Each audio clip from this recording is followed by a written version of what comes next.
So, look, a lot of people think we invaded Iraq for the oil, and it's a slight misconception, right? And I used to wonder about this all the time. Like, we never get the oil. When do we get the oil, right? All these different coups that we've done in the past, right? And then the invasions of different countries that have been fairly recent, and the American people never get the oil. And then I realized, oh, you knucklehead, it's not about the American people.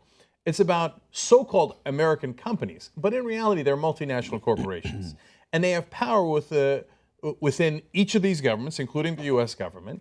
And for example, Halliburton's CEO became the vice president, and he later wrote emails from the vice president's office saying, "Make sure you give contracts to Halliburton." So that's not really that subtle. As he was leaving, Dick Cheney was given a $34 million exit package. Like, thanks for working here. And for some reason, I'm going to give you $34 million now that you've stopped working here. Oh, look at that, you're vice president. Oh, look at that, all these contracts that I got. Look at that, we now find out you're part of an international ring of corruption where the oil contracts are directed at you. That's how it works. And look at that, we can set up meetings where you don't even say we were there, too. That was another part of the Cheney mystique. Well, there's another part of the Cheney mystique that's not mentioned in these articles that I think is going to come out with these articles that I know about personally. And it's about a case for a guy named Rick Burke. Rick Burke is the founder of Dooney Burke. He's like a billionaire philanthropist. I've skied with him quite a few times. And he went to jail. He went to jail. He got out about a year ago. They charged him, they prosecuted him, I think, for 3 or 4 years. He spent like $20 million defending himself because he got approached by some guys, a Czech and some Russian guys, and it's all European shit, and about taking over the state oil company in Azerbaijan, which is listed in this during the time period between 2007 and 2013. These guys were operating there.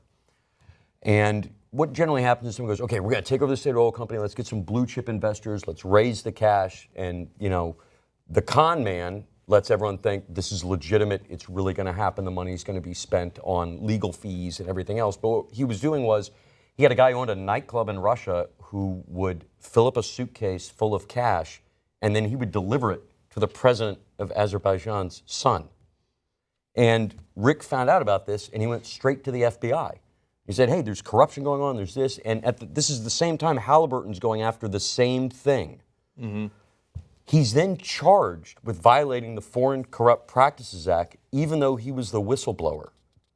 A deputy head of the CIA wanted to testify on his behalf, but was not permitted to by the Central Intelligence Agency. And the Europeans involved, none of them were charged because they were considered intelligence assets.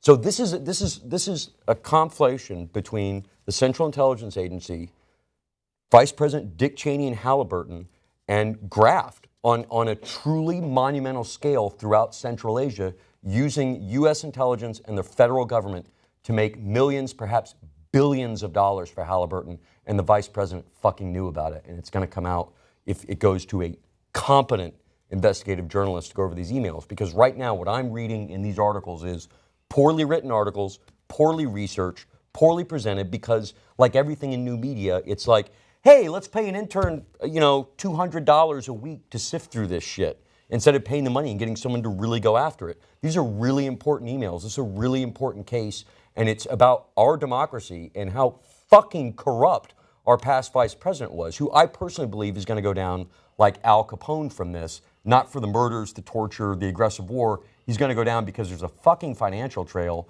that links him in his use of the government to help his friends out in private industry.